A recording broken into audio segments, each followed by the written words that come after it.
성경에 많은 인물들이 나오겠죠. 구약에도 여러 유명한 인물들이 나오고 있습니다. 그 중에 여러분들이 잘 알고 있는 인물들이 누가 있을까요? 노아, 아브라함, 모세, 다니엘, 여러 인물들이 있겠죠. 그 여러 인물들 중에 많은 사람들이 사랑하는 인물이 다윗입니다. 그런데 다윗을 너무 표면적으로 아시는 분들이 많아요.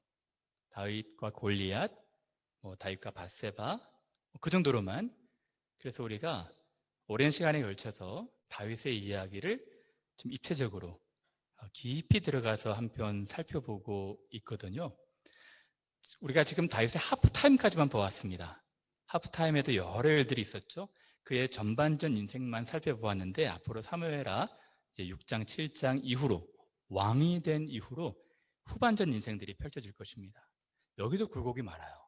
늘 상승곡선만 걸었으면 좋겠지만 여러분들이 잘 알고 있듯이 너무 기구한 일들을 많이 겪게 되거든요. 이 하나님이 가장 싫어하시는 불륜의 관계도 겪고 또 자기 아이들이 싸워서 큰아들이 여동생을 강간하고 그 강간당한 형제가 또 큰아들을 죽이고 나중에 반역해서 나라에서 쫓겨나는 그런 어려움들도 겪습니다. 여러 가지 이제 다윗의 하프타임 이후에 후반전 인생도 살펴볼 텐데요. 오늘은 다윗이 왕이 되어서 했던 일들 세 가지 중에 한 가지만 살펴보도록 하겠습니다. 지난주에 아쉽게도 녹화가 안 됐어요. 녹화가 안 돼서 한 주는 빼먹게 되었는데 다윗이 한 일들 제가 세 가지, 다윗이 왕이 되자마자 한 일이 세 가지가 있었거든요. 첫 번째는 수도를 옮긴 것입니다. 원래 헤브론이 그의 왕의 자리였죠. 근데 한 지파만 다스리는 것이 아니라 이스라엘 전체를 다스리기 위해서 예루살렘, 다윗 산성이 있는 예루살렘으로 수도를 옮겨요. 온 지파의 이스라엘 전체의 왕이라는 의미겠죠. 그래서 이 부분은 짧게 살펴보고 오늘 주제는 뭐냐면 다윗이 예루살렘으로 수도 천도에서 처음으로 왕이 되어서 처음으로 한 일이 대체 무엇일까요? 하나님의 법궤, 하나님의 언약궤를 옮겨오는 것입니다.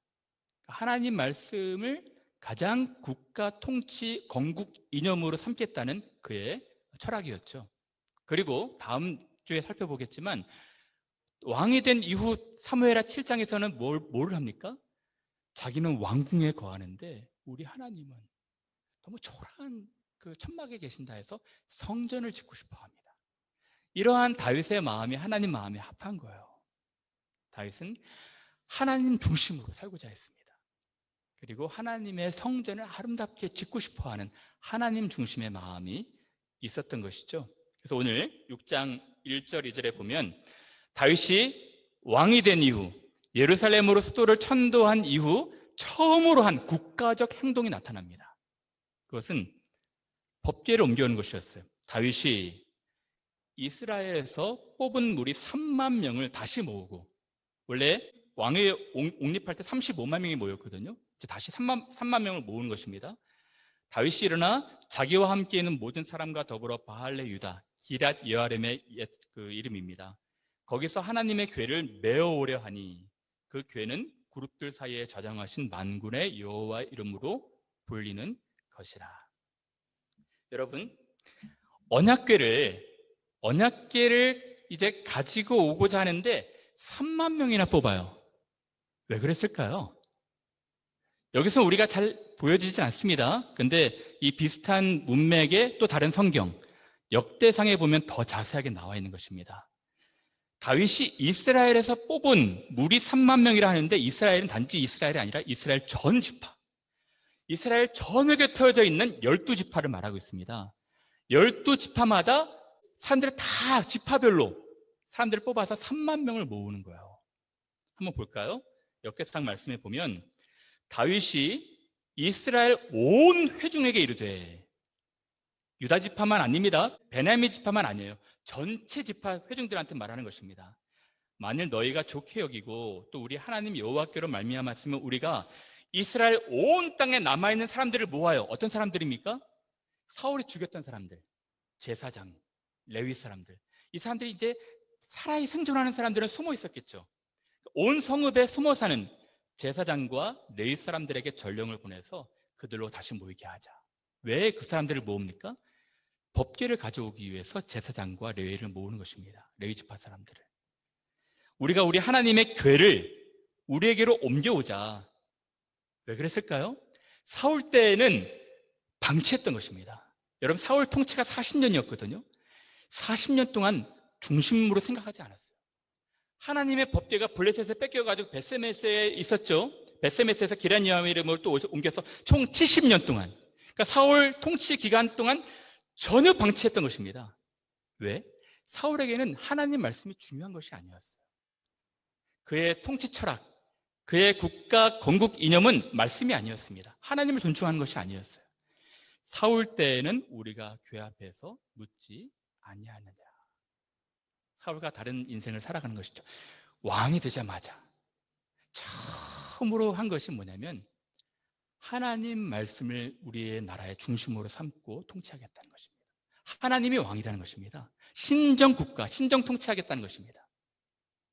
뭇 백성의 눈이 이 일을 좋게 여김으로 이스라엘 온 회중이 그대로 행하겠다 한지라. 여러분, 그런데 왜 3만이나 되는 사람들을 모았을까요? 이상하죠? 법궤를 가져오려면은 제사장이나 레위 사람들 해서 갖고 오면 되는 것 아니겠습니까? 어떤 사람들은 전쟁 때문에 그랬을 것이다. 블레셋 사람들이 또 전쟁을 일으킬 수 있으니까 전쟁에 대비해서 3만을 모았을 것이다 라고 말하시는 분들이 있는데, 제가 볼 때는 더 좀 좋은 해석은 연대 개념 때문에 그래요. 무슨 말입니까? 여러분, 이스라엘 전체는 한 지파의 나라가 아니라는 거예요. 한 지파, 몇 지파, 베냐민 지파, 유력한 지파가 아니라 전 이스라엘 지파. 어떤 대통령이 취임할 때도 그 통치 이념이 국가 통합 아니겠습니까? 국민 통합. 4분의 5를 다 쪼개져 있는 이스라엘 지파를 하나로 모으겠다는 것입니다. 그래서 각 지파대로 사람들을 뽑으니까 3만 명이 된 거예요. 여러분, 나라의 대통령이라면, 한 나라의 왕이라면 그렇게 해야 되는 건 아니겠습니까? 사울 때는 그러지 않았어요. 자기 지파, 자기 베냐민 지파 사람들로 다 사람들을 모았죠. 그러니까 나라가 4분의 5를 되지 않았습니까? 다윗은 지금 출애굽을 연상하고 있는 것입니다. 여러분, 출애굽 보십시오. 애굽에서 출애굽해서 가나안 땅에 들어갈까지 이분들이 이제 법궤를 만들고 법궤를 중심으로 이동하는데 12지파가 행진하는 거예요. 어느 한 지파도 소홀해하지 않습니다. 세 지파 동서남북으로 모여서 레위 지파 사람이 중심에 모여가지고 이동하는 거예요. 지파 공동체입니다. 제가 지난주에 말씀드렸던 것처럼 이스라엘은 형제 공동체예요. 다윗은 이것이 통치 이념에서 굉장히 중요한 것으로 자리 잡았던 것입니다. 그래서 온 이스라엘 사람들이 지금 그 국가적 행사로 온 국민의 관심이 다 이곳으로 모인 것입니다.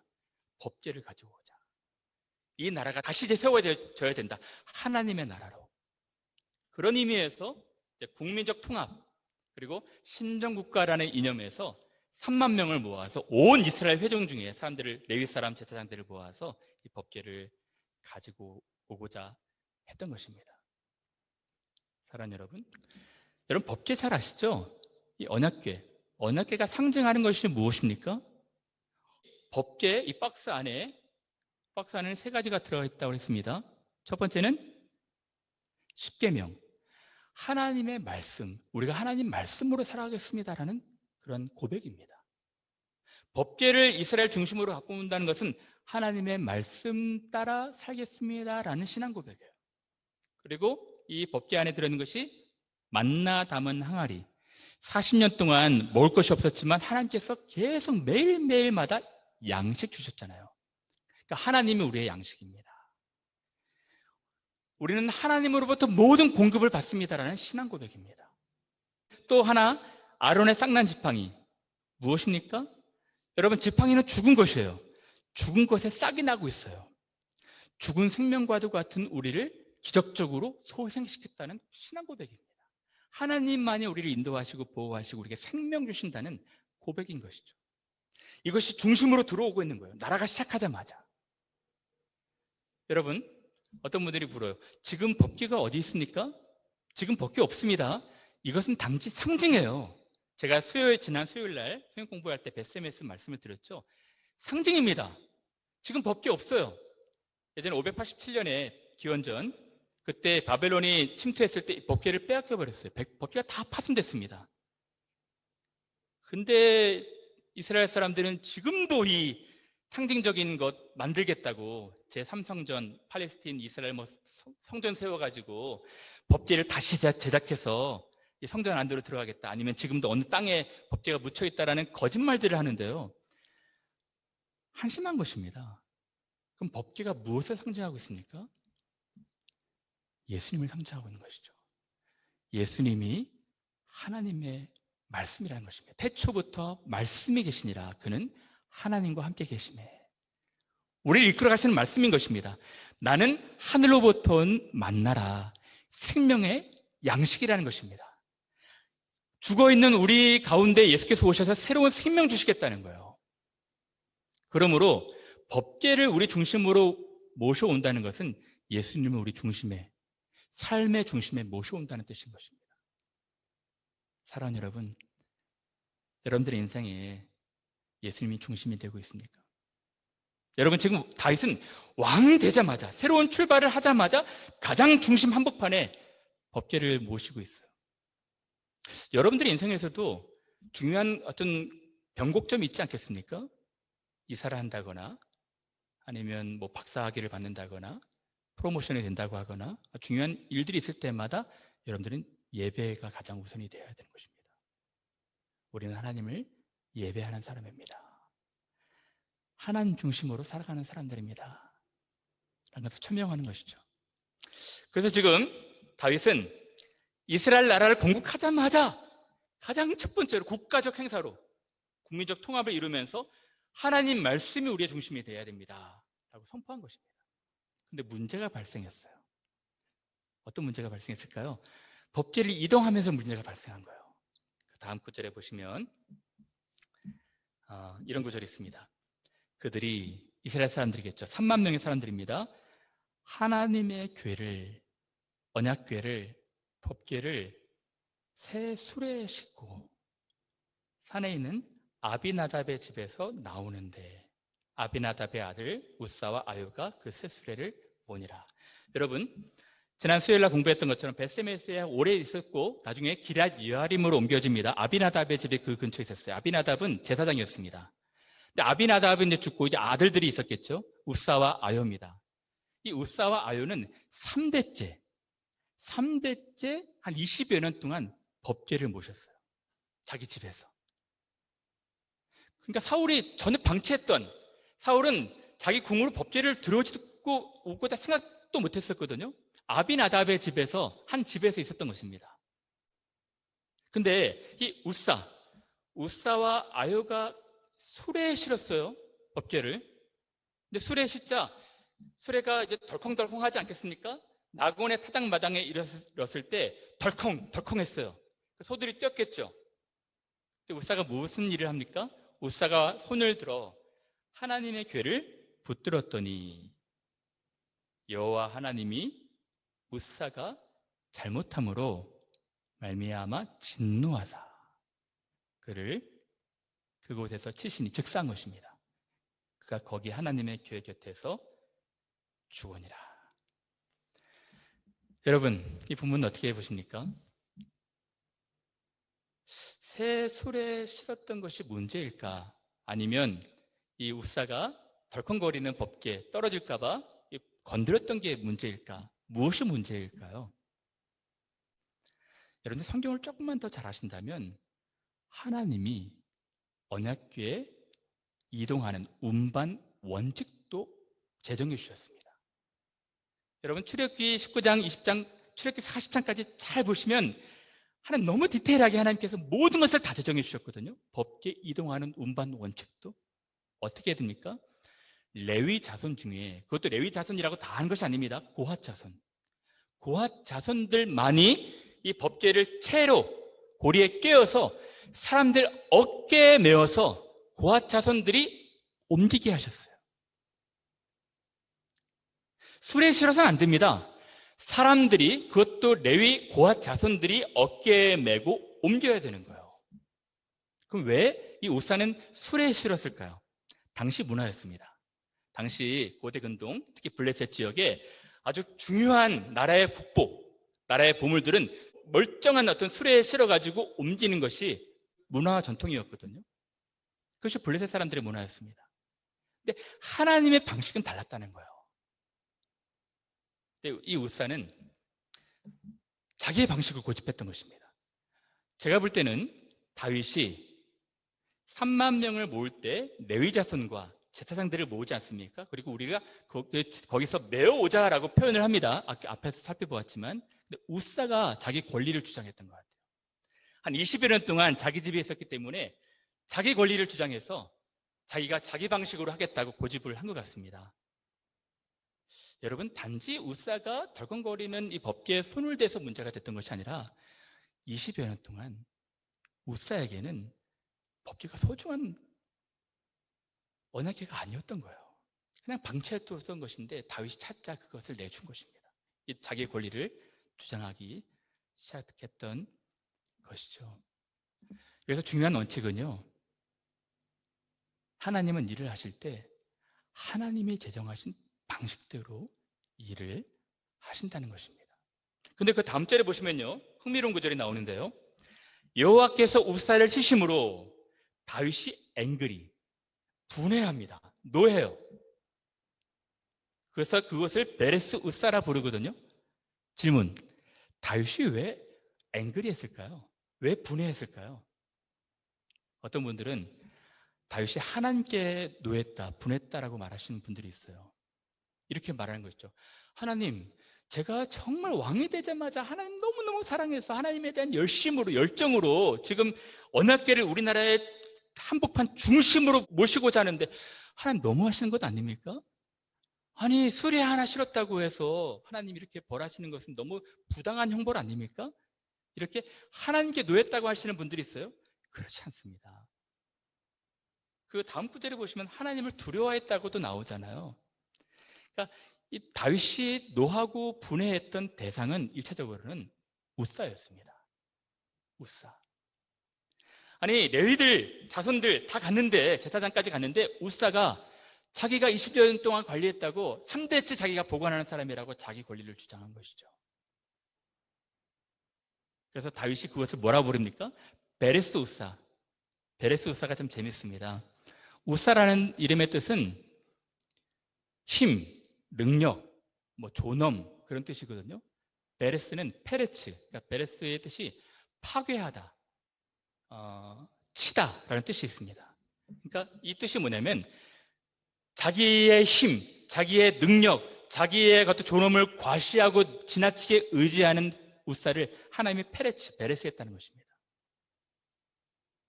베레스 우사라고 그래서 다윗이 명명한 것이죠. 사랑하는 여러분, 잠깐 우리에게도 적용하자면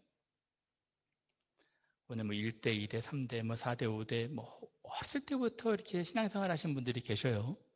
근데 진심으로 하나님과 인격적으로 만남이 없고 교회 생활만 하신 분들, 교회 터줏대감 역할을 하시려고 하시는 분들, 목만 빳빳하게 굳으신 분들, 하나님의 뜻보다는 자기 세상 방식으로 모든 일들을 하시고자 하는 분들, 그런 자기 힘과 권력과 의지를 의지하는 분들, 페레츠가 돼야 됩니다. 베레스가 돼야 되는 것이죠. 우리의 욕망, 힘은 다 내려놓아야 되는 것입니다. 그리고 하나님께서 정하신 방식대로 우리가 순종한다는 결심을 해야 되는 것이죠. 그리고 1차적으로는 그러니까 우사에게 화가 났을 거예요. 두 번째는 다윗 자신에게 화가 난 것입니다.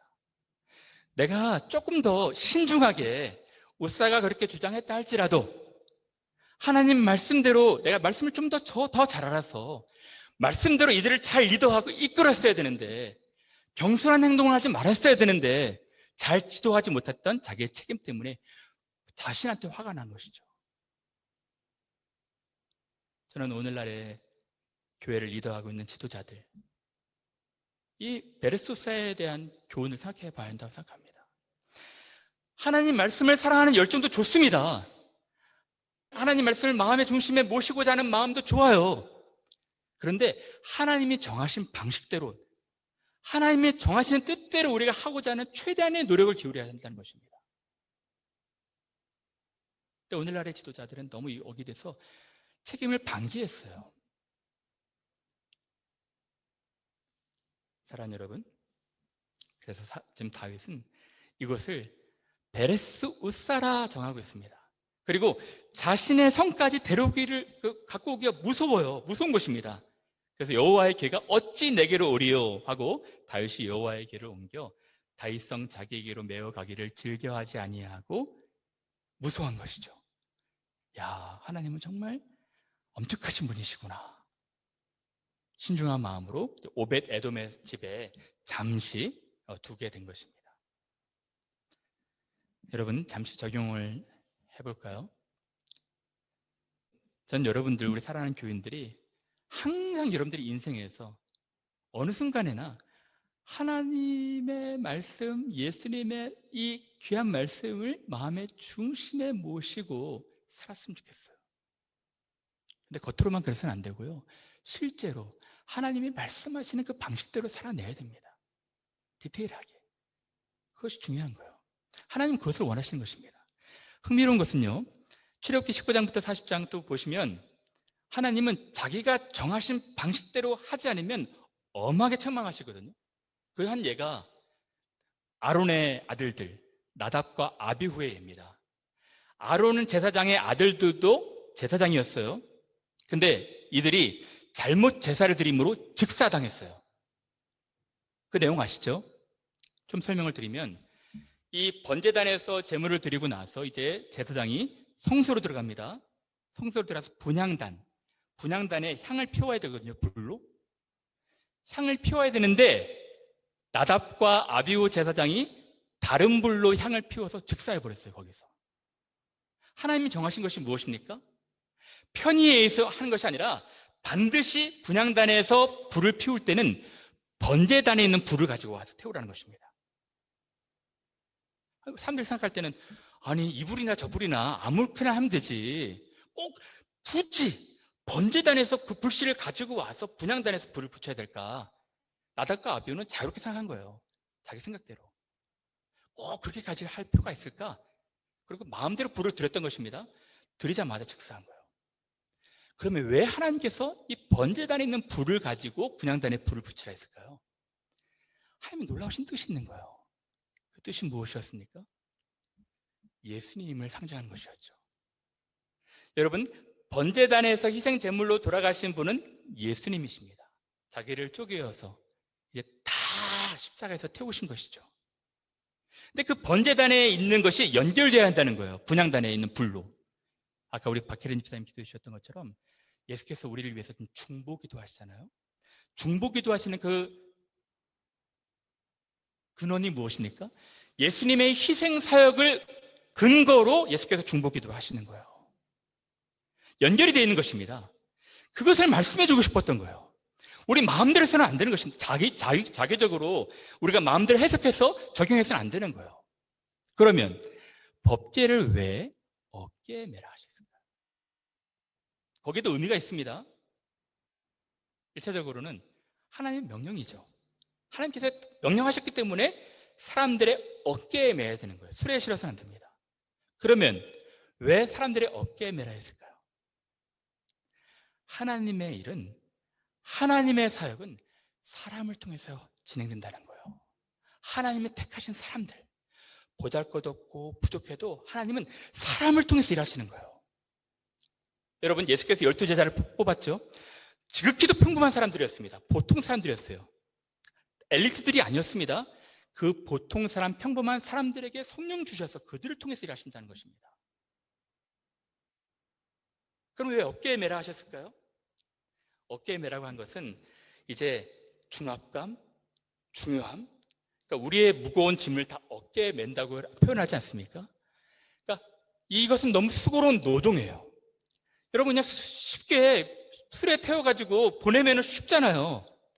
편리하지 않습니까? 그것이 아니라 하나님이 택하신 방식은 우리의 어깨에 매는 수고와 이 무거운 선한 부담감들, 중압감들, 중요함들을 감당하면서 이 일들을 하라는 것입니다. 책임감을 가지라는 거예요. 우리는 다 왕 같은 제사장들입니다. 우리가 하나님의 말씀을 중심에 모시고 말씀대로 살아가는 것은 쉬운 일이 아니에요. 부담스러운 일일 수 있습니다. 희생해야 되는 일이에요. 오늘날 많은 분들이 그냥 오늘이 21세기 테크놀로지 시대니까 그냥 편하게 영상으로 뭐 여러 가지 모든 문화들을 다 활용해가지고 이렇게 말씀하시는 분들이 있거든요. 일면 맞습니다. 그런데 하나님이 정하신, 세대가 바뀌어도 하나님이 정하신 방식이 있어요. 바울은 뭐라고 말합니까?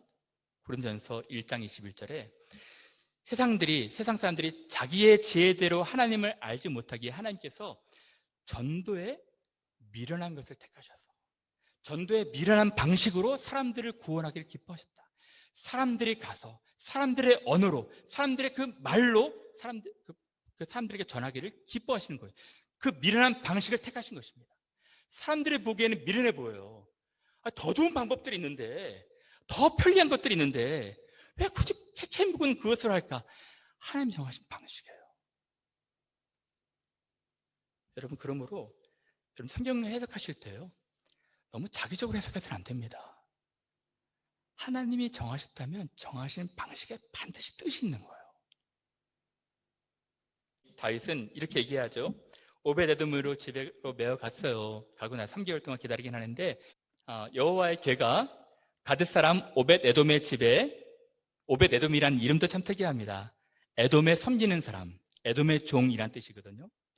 에돔의 집에 석 달이 있었는데 이 사람은 참 신실한 사람이었어요. 그래서 우사와 달리 그 긴 기간은 아니었지만 짧은 기간 동안 법궤를 소중하게 여겼던 것입니다. 그래서 하나님께서 복을 내리기 시작하는 거예요. 오벳에돔과 그의 온 집에 복을 주시니라. 어떤 사람이 다윗 왕에게 아뢰어 이르되 여호와께서 하나님의 궤로 말미암아 오벳에돔의 집과 그의 모든 소유에 복을 주셨다 한지라. 다음에 나오나요? 예, 여호와께상에 보시면 이제 알게 된 것입니다. 다윗이 알게 됐어요. 내가 참 경솔했구나. 신중하지 못했구나. 그렇지. 우리가 한 20년 또는 길게는 한 4, 50년 또 오랫동안 하나님 말씀을 가르치는 제사장들이 없었기 때문에 이 법궤에 메어오는 음반 원칙에 대해서 소홀히 했었구나. 그리고 3개월 동안 오벳에돔의 집에서 하나님께서 복을 내리신 것을 보면서 그가 이렇게 생각한 것이죠. 다윗이 제사장 사독과 아비아다를 부르고 레위 사람 우리엘과 이사야와 아사야와 요엘과 스마야와 엘리엘과 나비나답을 불러 그들에게 이르되 너희는 레위 사람의 지도자이니 너희와 너희 형제는 몸을 성결케 하고. 다윗이 이제 하나님 말씀을 그대로 지정하신 방식대로 따라합니다. 내가 마련한 곳으로 이스라엘의 하나님 여호와의 궤를 메어 올리라.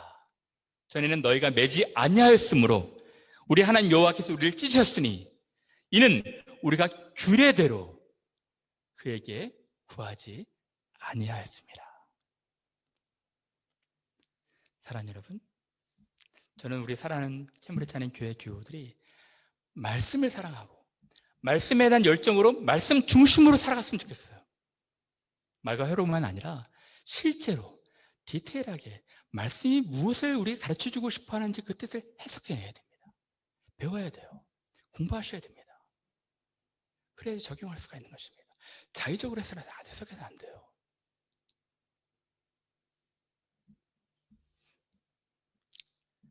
그런 하나님 교회가 되기를 바랍니다. 그리고 나서 이제 다윗이 조마조마한 마음, 두려운 마음으로 법궤를 석 달 후에 다윗성으로 옮기고 싶어 합니다. 그래서 그 다음 구절에 보시면 다윗이 가서 하나님의 궤를 기쁨으로 메고 제사장 레위 사람들을 보내죠.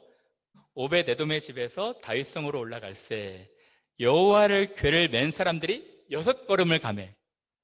6걸음을 왜 나왔죠? 한번 신중하게 실험해 보는 거예요. 그래서 6걸음을 가도 하나님께서 은혜를 베풀어 주셨어요. 그래서 다윗이 그 자리에서 소와 살진 송아지로 제사를 드리고 다시 힘을 다해서 법궤를 자기의 성 안으로 모시고 온 것입니다. 모시고 올 때 얼마나 기뻤겠어요? 얼마나 기뻤겠습니까? 춤을 추기 시작합니다. 춤을 추는데 다윗이 베에봇. 여러분, 다윗이 뻘거벗고 춤을 춘 것도 아닙니다. 제가 거기에 대해서는 오해를 좀 여러분들한테 불식시켜야 될 것 같아요. 베에봇, 제사장들이 입는 종교의식 행사의 예복을 입었습니다. 그리고 다윗과 온 이스라엘 족속이 즐거이 환호하며 나팔을 불고 여호와의 궤를 메어오니라. 왜 이렇게 기뻐했을까요? 다윗은 비록 왕이었지만 진짜 왕이 오신다는 것입니다. 이 이스라엘의 왕 하나님이 우리 안으로 들어오신다고 해서 춤을 추면서 기뻐하면서 막 뛰놀았던 것이죠. 이때 지었던 시가 시편, 문들아 머리 들어라, 문들아 머리 들어라, 영광의 왕이 들어가신다. 영광의 왕이 니시뇨 우리 하나님이시로다. 그러니까 모든 성문들 다 머리 들라는 것입니다. 이제 하나님이 들어가신다는 거예요. 우리의 왕이 들어가신다는 것입니다. 얼마나 기뻤겠어요. 막 춤추면서 뛰놀면서 자기의 벅찬 감정을 막 표현했던 것이죠. 근데 또 문제가 발생해요. 어떤 문제입니까? 여러분 잘 아는 내용입니다. 다윗의 처 미갈이 업신여기죠. 여호와의 궤가 다윗성으로 들어올 때 사울의 딸 미갈이 창으로 내다보다가 다윗 왕이 여호와 앞에서 뛰놀며 춤추는 것을 보고 심중에 그를 업신여기니라. 왜 업신여겼을까요? 그리고 나서 다윗이 자기 가족에게 축복하러 돌아옵니다. 자기 가족에게 축복하러 돌아오거든요. 그때 심중에 업신여길 뿐만 아니라 다윗한테 아주 거친 말을 하죠. 사울의 딸 미갈이 나와서 다윗을 맞으며 이르되 이스라엘 왕이 오늘 어떻게 영화로운지 비꼬는 것입니다. 방탕한 자가 염치 없이 자기의 몸을 드러내는 것처럼 오늘 그의 신복의 계집종의 눈앞에서 몸을 드러내셨도다.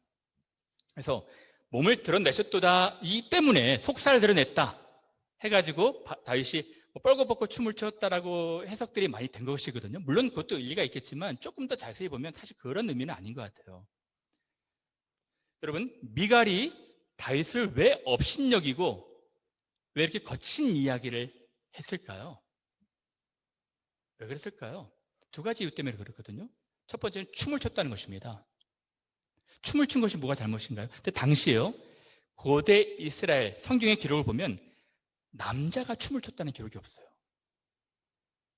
다 여자들이 춤을 추되 또는 처녀들이 춤을 추되, 그러니까 남자가 춤을 춘다는 것은 당시 좀 경망스러운 행동으로 당시 고대 이스라엘 문화에서, 지금은 그렇지 않습니다, 그 문화에 생각했던 것 같아요.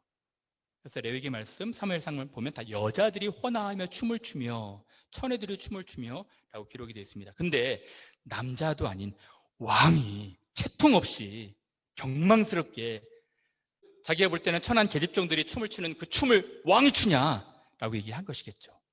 또 두 번째는, 그래서 방탕한 자가 염치 없이 자기의 몸을 드러내는 것처럼 여기서 몸을 드러내다, 그것은 니글라라는 히브리어거든요. 몸을 드러낸다는 것이 속살 드러낸다는 뜻이 아니에요. Reveal himself, uncovered himself인데 원래 히브리어 의미를 조금 더 자세히 보면 이것입니다. 하나님이 자기가 나타나시니라 할 때 니글라라는 단어를 썼어요. 그러니까 하나님이 오랫동안 침묵하시는 것 같고 숨어 계시는 것 같다가 자기를 드러내실 때 이때 니글라라는 단어를 썼거든요. 그러니까 미갈이 봤을 때는 왕은 채통을 지키면서 좀 근엄하게 앉아 있어야지 방탕한 자가 염치 없이 막 자기들을 막 너작거리에 드러내는 것처럼 왕이 드러나서는 안 된다는 것이죠. 그런 의미로 말한 것입니다. 첫 번째는 춤을 춘 것이 잘못이고, 두 번째는 왕은 채통을 지켜야지 어떻게 저작거리에서 사람들에게 자기 몸을 드러내느냐, 나타내냐, 그런 뜻으로 이야기를 한 것이죠. 여러분, 미갈이 무엇이 문제입니까? 미갈의 문제는 영적인 기쁨을 이해할 수 없었어요.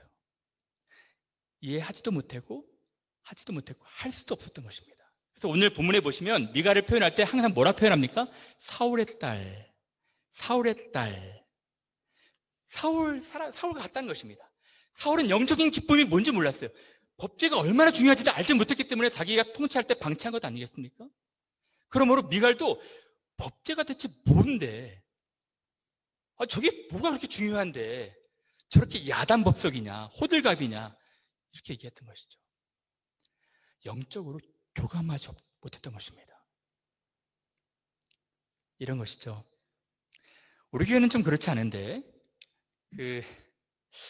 제가 좀 성향이 좀 그렇지 않은 것 같긴 한데 저도 좀 예배할 때 뜨겁게 예배하고 싶은 마음이 있어요. 기도할 때도 막 눈물 흘리면서 콧물 흘리면서 막 기도하고 싶은 마음이 있거든요. 근데 예전에 오래전입니다. 제가 좀 그렇게 기도를 인도하니까 교인들이 싫어하더라고요. 특히 우리 교회 처음 나오신 분들은 목사님 이 교회도 별 수 없군요. 한국에 있는 뭐 그런 교회들과 똑같군요 하고 교회 안 나오신 분이 계셨어요. 그들이 조심스럽더라고요.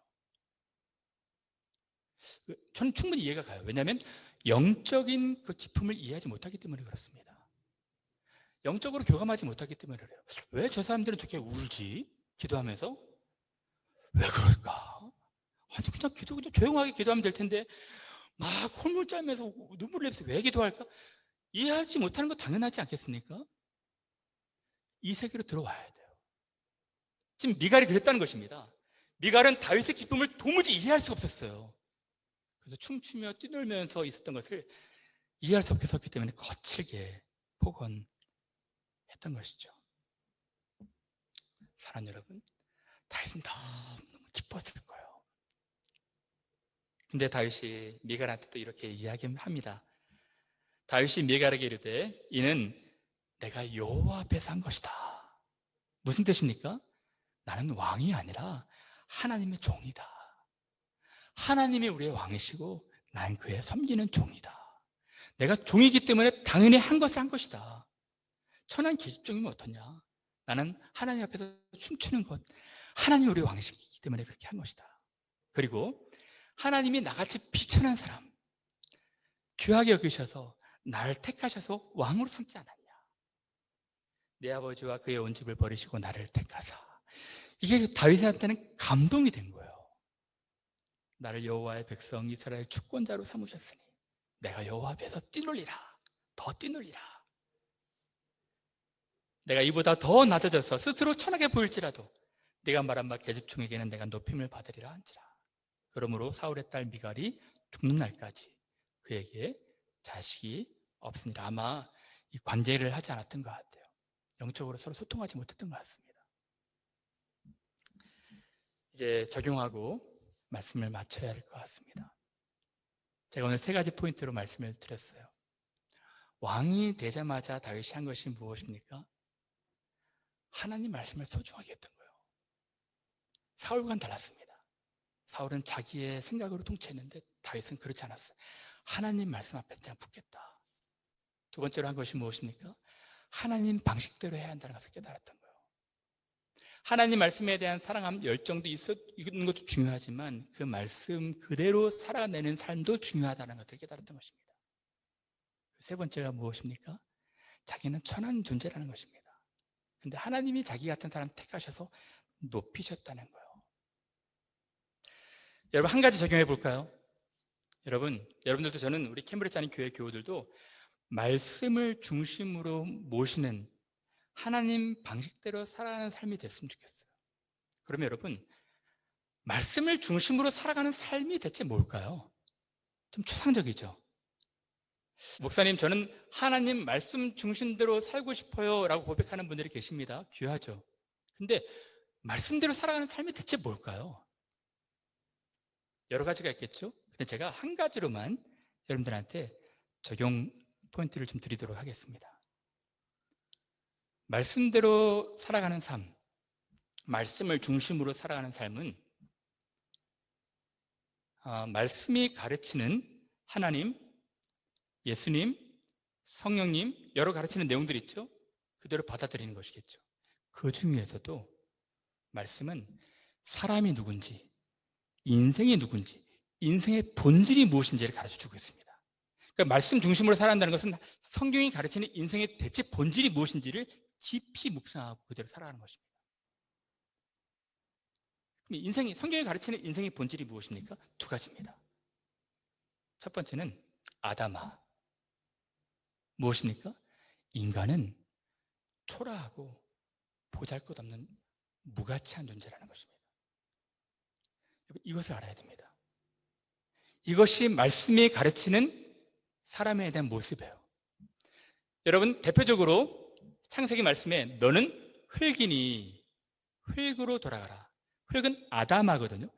흙이 무슨 가치가 있겠습니까? 사람은 흙으로 빚어진 존재예요. 초라하고 보잘것없는 존재입니다. 그래서 이 예레미야는 만물보다 더 심히 부패한 것은 사람의 마음이라. 누가 이를 알려오마는. 오염되고 역겨운 냄새 나는 것보다 더 썩고 냄새 나는 것이 사람의 마음이라는 것입니다. 보잘것없는 존재예요. 근데 또 말씀은 우리를 어떻게 가르치고 있습니까? 이 보잘것없고 초라한 존재가 너무너무 아름다운 영광의 존귀한 존재라는 것입니다. 시편 8편에 이렇게 말하고 있죠. 여호와 우리 주여, 주의 이름이 온 땅에 어찌 그리 아름다운지요. 주의 영광이 하늘을 덮은나이다. 주의 손가락으로 지으신 하늘과 베풀어 주신 달과 별들 너무 아름답습니다. 그런데 사람이 대체 무엇이고 한데, 이 초라하고 보잘것없는 존재가 대체 무엇이고 한데 하나님이 우리를 그렇게 생각하시며, 우리가 대체 무엇이고 한데 주께서 우리를 그렇게 사랑하며 돌보십니까? 우리를 하나님보다 조금 못한 존재로, 영화와 존귀로 관을 씌우셨나이다. 무슨 뜻입니까? 여러분, 성경이 가르치는 인생은 초라하기 그지없는 무가치한 인생이라는 것입니다. 근데 무가치한 인생이 하나님의 손에 빚어지면, 하나님의 은혜와 연결되면 아름다운 존귀한 인생으로 탈바꿈 한다는 것이죠. 다시 말하면 인생은 하나님의 은혜 안에서만 아름다울 수 있는 것입니다.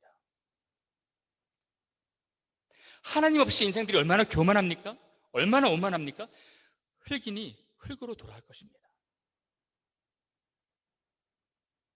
근데 하나님께서 흙에 생기를 불어넣으셔서 사람을 너무너무 아름답게 만드셨어요. 그것을 깨닫는 인생이 아름다운 것입니다. 이것입니다. 이것이에요. 여러분, 사람들이 어떤 일들이 잘 되고 자기가 원하는 일들이 이루어질 때 교만해질 수 있어요. 야, 내가 이 정도구나. 야, 내가 이것을 이뤘구나. 그럴 때마다 여러분들이 생각해야 되는 것이 무엇입니까? 나는 아담하다. 나는 흙이다. 그렇게 생각하셔야 돼요. 그리고 사람이 너무 다운될 때가 있습니다. 굉장히 열등감에 쩔어가지고 너무 이렇게 지친 인생들을 살아갈 때가 있어요. 그때마다 생각해야 될 것이 무엇입니까? 우리는 티메가 존귀하다는 뜻이거든요. 하나님이 우리를 존귀히 여기신다는 것을 생각하셔야 되는 것입니다. 이 두 가지가 같이 있어야 되는 거예요. 그것이 말씀을 중심으로 살아가는 삶인 것입니다. 그럼 여러분들 주변에 어떤 사람들이 너무 이렇게 목이 빳빳하고 너무 어깨가 이렇게 힘이 들어가 있어요. 그러면 당신은 아담합니다 라고 얘기를 해줘야 돼요. 어떤 사람이 너무 지쳐 있어요. 너무 이렇게 힘들어하고 너무 축 처져 있어요. 당신은 티메입니다. 하나님께서 당신을 너무 아름답고 존귀하게 여기셨습니다. 얘기해 줘야 되는 것입니다. 그때 균형 잡힌 인간으로 만들어지는 거예요. 여러분, 로마인들은 참 지혜롭습니다. 메멘토 모리라는 뜻이 라틴어인데, 로마인들이 특히 개선 장군, 어째 밖에 나갔다가 싸우면서 크게 이기고 들어오는 장군들 있죠. 장군들이 뭐 어마어마한 행렬을 이루고 그 개선문을 통해 가지고 로마 본국으로 입성하지 않겠습니까? 근데 그 마차에 항상 누구를 태웠냐면 거기서 노예들을 태워서 노예가 이렇게 외치라고 했답니다. 메멘토 모리라고 했대요. 그 뜻이 뭔지 아십니까? 당신은 죽을 자입니다. 당신은 죽을 자에 불과합니다. 그러니까 개선장군이 얼마나 으쓱해지고 높아지겠어요? 그때마다 이 노예가 메멘토 모리라고 외쳤답니다. 지혜로운 것이죠.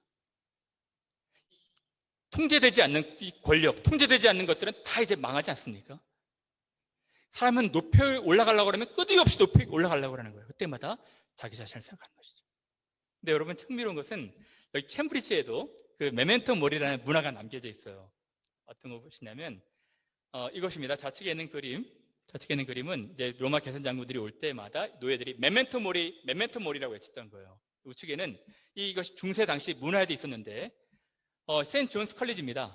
세인트 존스 컬리지에 보면 채플 입구에 아주 유명한 아슈톤 교수님, 마가렛 필폰 여사의 교수였죠. 헨리 7세의 어떤 그 담당하는 어떤 교수였습니다. 이 교수가 자기 화려한 법복, 사제복 또는 교수복을 입은 바로 밑에 자기의 해골 그림을 넣어달라고 이렇게 해서 2층으로, 위에는 그 살아생전의 교수의 모습, 바로 밑에 층에는 흙으로 돌아갈 교수의 모습, 흙에 불과하다는 것입니다.